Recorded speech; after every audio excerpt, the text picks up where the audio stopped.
So, Urvashi, you have dedicated your life to helping girls get educated in India. You've spent many, many years, and I'm wondering what's motivated you? What drives you to do this? My own life, really. Growing up a girl in India is not an easy thing. You probably know that India ranks 129th on the Gender Inequality Index out of 146 countries. And 50% of the girls in India don't want to be girls. And I didn't either. I grew up in a very patriarchal home where my brothers would play cricket and I would iron the clothes. They would read books and I would take care of my baby brothers and sisters. And I would ask my mother why. And she told me very matter-of-factly, because you're a girl. And one more thing, don't keep asking why. There is no why, it's just the way it is. And now go ahead and be a good girl. So I didn't stop asking why. And I was married off at 17. When my brothers went to college, I was married off. And I kept asking the question why and wondering why it had to be like that. And through my asking continuously and thinking about it, I came to two important realizations. One was that I was an equal person and that I had a right to everything that everybody else had. And secondly, that it was a structural problem, that I had the kind of life I had. And also that I had an education. I'd been to school and it was a very good school. And I had the skills, but what I didn't have was the knowledge that I had the right to use those skills for myself. And that came much later. And that's what's driven me, that education is really important. Gender equality is very important, first of all. And education is really important for girls, but not any kind of an education, but one that teaches you that you're an equal person. And so, how does that description of your insight from your own personal life, how does that feed your work, and how do you parlay it back into the educational programs that you run? When you look at girls and you see that the kind of lives they have, and in India, by the way, girls are not valued. We kill off 1 million every year in the womb. And after they are born, they have 75% less chances of surviving till the age of 5. Then you marry them off as soon as you possibly can. 1/3 of the world's 10 million child brides are from India, right? And then there's domestic violence, and then there's dowry deaths, 25,000 a year. So it's a deadly place for girls to be in, right? And so it just shows you that gender norms can be fatal. So what do you do with them? And half the time what's happening in a milieu like this is that girls are internalizing the oppressor, and they lose the capacity to aspire, they don't realize they're equal, they do nothing about it, they get beaten, they take it. So I think an education should really show you, most importantly, that you are an equal person, and to develop the capacity to aspire, and to use all this to, first of all, then get the skills that you need to live like an equal person. And your education should run the gamut of all of this. What we found is that our completion rates, first of all, 90% of our students complete class 12 as against a national rate of 22%. 85% of our girls attend as compared with abysmal rates of student attendance. And our learning achievements in math and language are at least 30% higher than state and national averages. Not only that, we followed our 3 cohorts. 88% of the ones who graduate go on for higher education, right? And we have been able to delay marriage, that only 6% of our students get married under the age of 18. What types of educational programs do you run? It's called Study Hall Educational Foundation, and it's in Uttar Pradesh, which is it's the northmost state. It borders Nepal in India, and it's one of the most backward states and the most populous states, with a population of 200 million. Yeah. So yes, a lot, and poor gender indicators and other human development indicators too.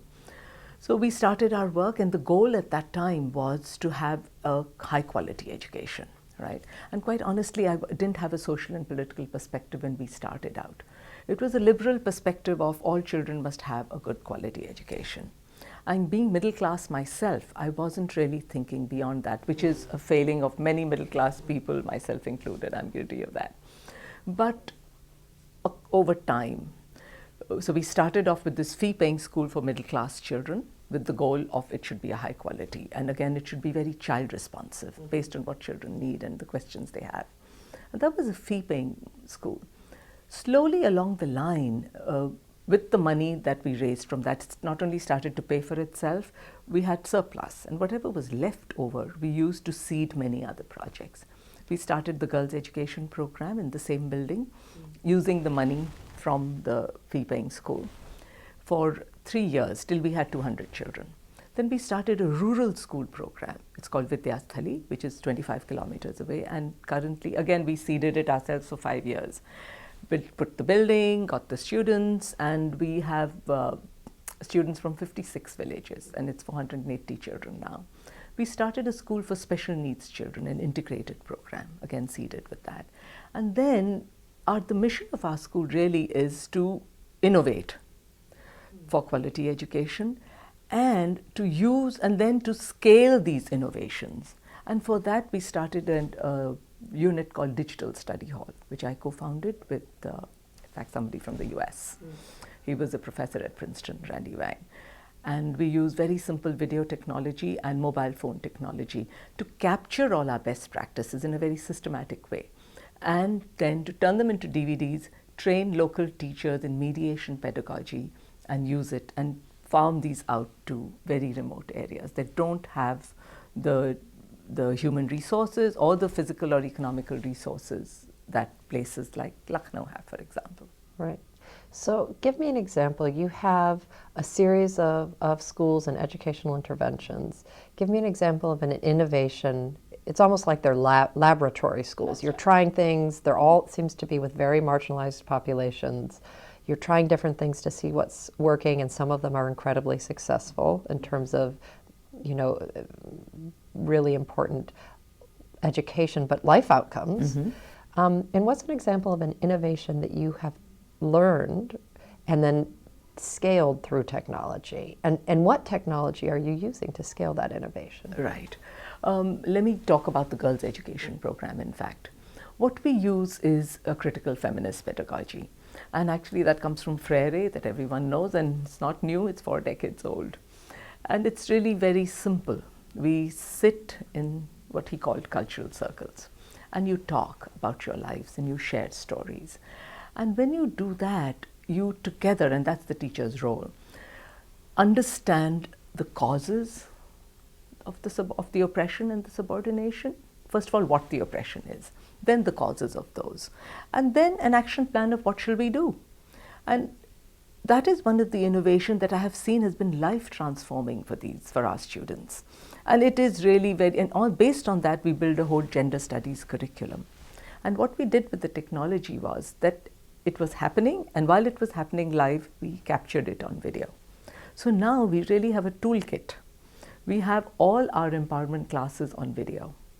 And when we are trying to scale this, and we've started to do it in 39 schools in very remote areas in UP, we train the teachers on gender, on transforming their role as teachers so that they learn to be mentors and advocates of girls' rights, and teaching them critical feminist pedagogy. We train them in that, and then we hand them these DVDs so that when they go back into their classrooms, they're not alone. They have, so to speak, a model teacher, and they have live classes so that they can refresh their memory, they can use them in the classroom to show the students, so that the students gain a voice from the voice of other girls who are engaged in these conversations, and they learn to use them too. And so far we found that very successful. And is it mainly DVDs and videos that you use, or are there other forms of technology? Yes. What we've created is a very simple voice forum, and we use mobile technology. What that mobile phones, there's a high penetration, particularly in India, and I think in many developing countries. So what it does is that we have a central server, and that calls you as a teacher, wherever you are. It can call you right here in New York at a time that you say, Tuesday afternoon, 3 o'clock is good, you can call me then. And when it calls you, it will say, hi, I'm calling from Prerna. And you know, this teacher from Winnipeg is calling, and this is what she has to say. And then there'll be a little recording, and she'll say, you know, I tried this in my class, and I'm really racking my brains. What do I do about spelling? Or what do I do about the fact that kids come home from school and they're whitewashed, they know nothing. Now what should I do to build them up? And so there are like 80 teachers who are on the network hearing this. And then it'll stop and say, and you can record your response. And many of them chime in and say, you know, I tried this, why don't you do that? Why don't you spend a week with just games? Why don't you spend a week with just refreshing them? Stop attacking the new stuff. Many suggestions. And everybody gets to hear it. Everybody gets to hear what other people say. And so we formed this community of teachers and learners. If you could only scale one thing out of your model, to whom would you scale it? Would it be the government of India? You would like it to be taken up? And what would that one thing be? Yeah. It would be two. Okay. Okay. Yeah. And the most important one would be that I really think that gender studies should be part of the official curriculum. It will do many things. It will make gender training a part of teacher training courses. It will make gender studies official knowledge so that you'll have the best brains working on developing courseware. And it will help both boys and girls think about gender like they think about math, science, history. I think that would be one way of scaling it immediately across India. And I would definitely advocate very strongly for that. And would recommend that the government look at many programs like Prerna. Prerna is not the only one, and you have them all over the world, not just in India. And they show successful outcomes. The reason pilots don't go to scale in developing countries, or maybe everywhere, is because the government will refuse to take the lessons and mainstream them. So I would advocate very strongly at that level, and would in fact probably run a pilot to show it on scale so that it's not possible, it's not that it's happening just in one school, but it can happen in government schools with the same population, with the same teachers on a larger scale, and develop a very strong toolkit on how it can be done with evaluations. And that, if that doesn't convince the government, then I don't know what can. Thank you, Urvashi. Thank you.